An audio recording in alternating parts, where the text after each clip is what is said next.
Hello, YouTube fans, here again.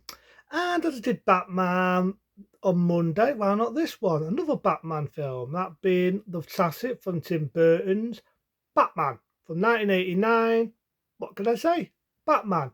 It will also compete me action marathon because you could say it's a DC comic, but you could also say it's an action film.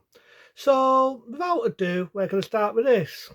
Now, over the years, as we know, we had a lot of Batman imitations. In the 1940s, we had the TV feature films, whatever you want to call them, TV shows, Batman. And then we had Adam West as Batman, like Tampa, but we had them. After that, Batman wasn't really that known. Did a few cartoons and a few more modern sort of comic books, but it was Owner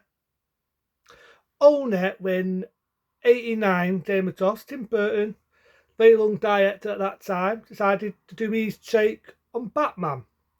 Now, at the time, believe it or not, Bill Murray from Ghostbusters, he was going to take the role as Batman. But without ado, Tim Burton decided, no, no, no. He saw Michael Keaton when he did the film Beetlejuice. You remember that film? And he decided he'd be ideal for Batman. At the time, people didn't want Michael Keaton. He was well known for doing a lot of comedies. People thought, but there's a lot of takes, and they felt he was definitely the man for the suit. You had other date cast of actors on the way. You had Jim Bassenter, you had Jack Palance, Mae West, and you had Jack Nicholson as their roles, and the rest is history. So you got a date opening with the Batman symbol, and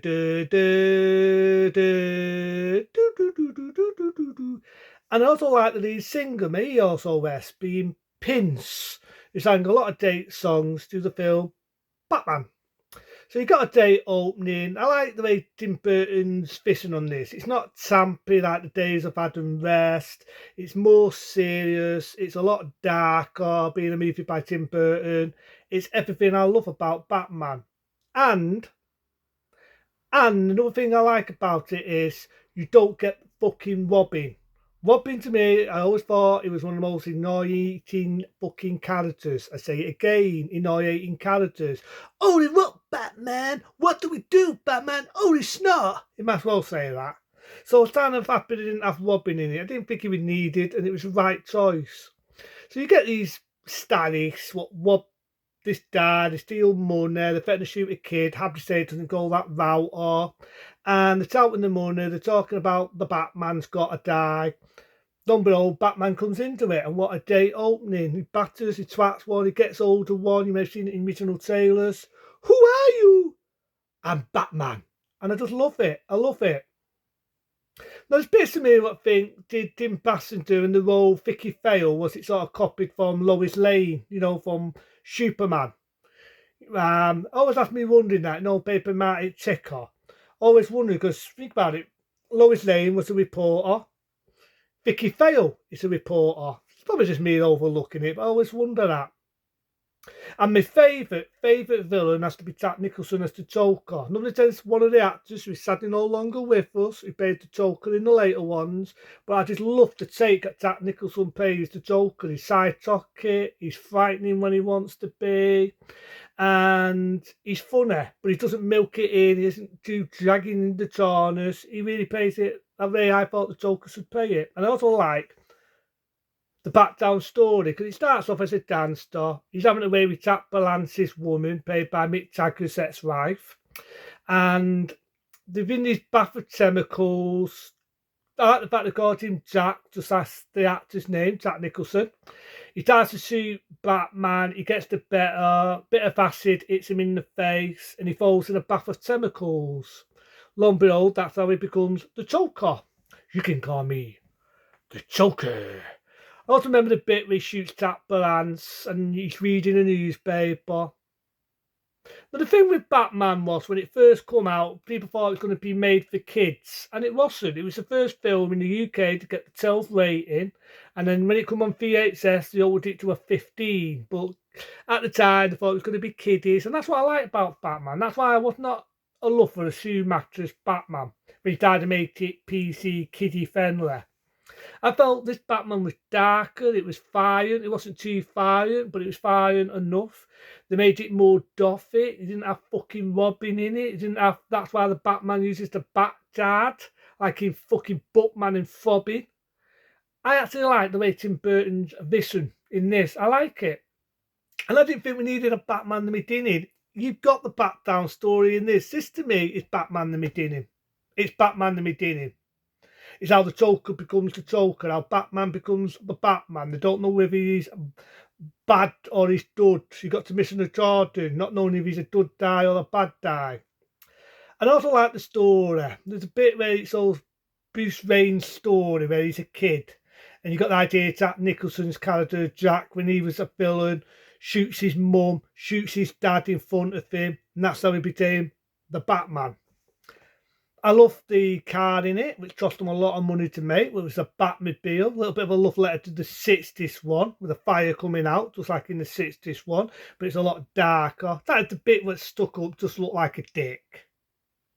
Not being dirty-minded, not being filthy, but it looks like a fucking dick. I love the bit where it's in the building and the ball falls down and blows up the building, but it does, it looks like a fucking dick.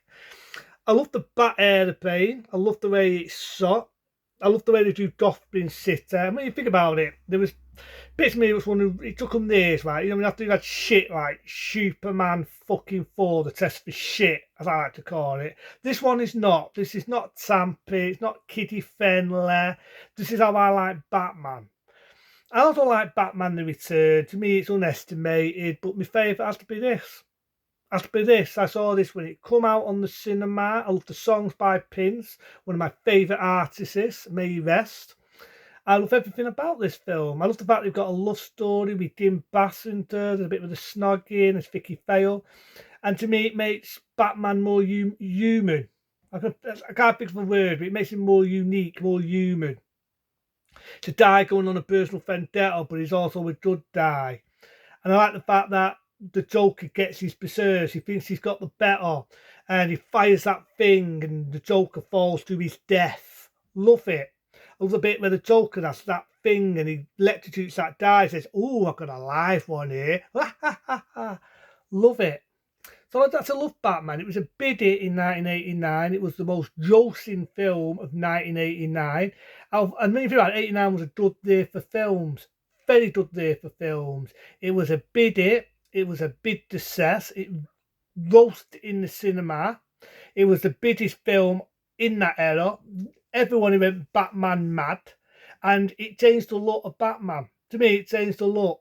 And it opened careers for Michael Keaton when you think about it. Open careers. This is Tim Burton, what I miss. I was not a lover of the remake of Planet of the Apes, which I call Planet of the Rapes. I was not a lover of Willy Wonka Factory, which you call Charlie and the Chocolate Factory. I shouldn't have watched the music one with Tim Wilder. To me, this was the vision I love. This was the vision. I get it right, Spencer, what Tim Burton did, and I like the vision of this. This to me is how I like Batman. And like I say, it was a big hit when it came out, made lots and lots of money, made lots of sequels. Second one dud, third one, time waster, but I've seen it would have been Tim Burton what did it. The fourth one, piece of fucking shit. The other ones, no interest. To me, this was Batman. It's not tampy like the days of Adam West. It's not too fucking black and white, trying to be kiddie friendly like the 30s and 40s Batman.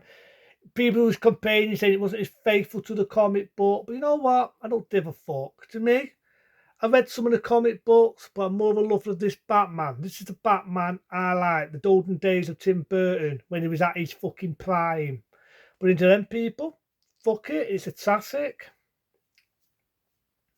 A 15-star rating from me. To them, that's the end of the 80s action marathon. I might continue with other action films on the way. But into them people, be smart, be safe. See you later for some more stuff on the way.